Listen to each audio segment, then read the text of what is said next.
Ramai beredar rekaman memperlihatkan granat Rusia meneror posisi pasukan Ukraina di Avdiivka. Serangan granat diluncurkan dari drone Rusia. Rekamannya beredar di Telegram pada Sabtu 27 Mei 2023. Tampak parit-parit pasukan Ukraina menjadi incaran hangat granat Rusia.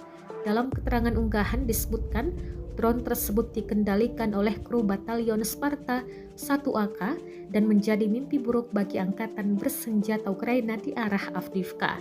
Granat mengenai sejumlah pasukan Ukraina, beberapa di antaranya menderita luka serius.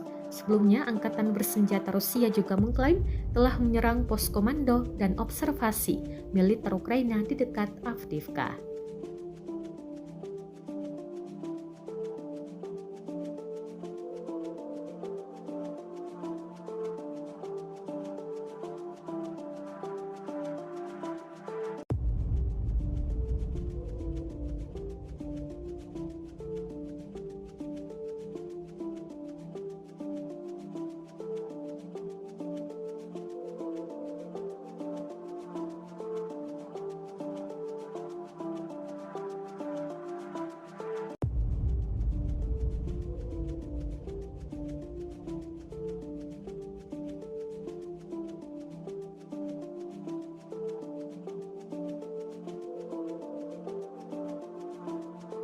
Terima kasih sudah nonton. Jangan lupa like, subscribe, dan share ya.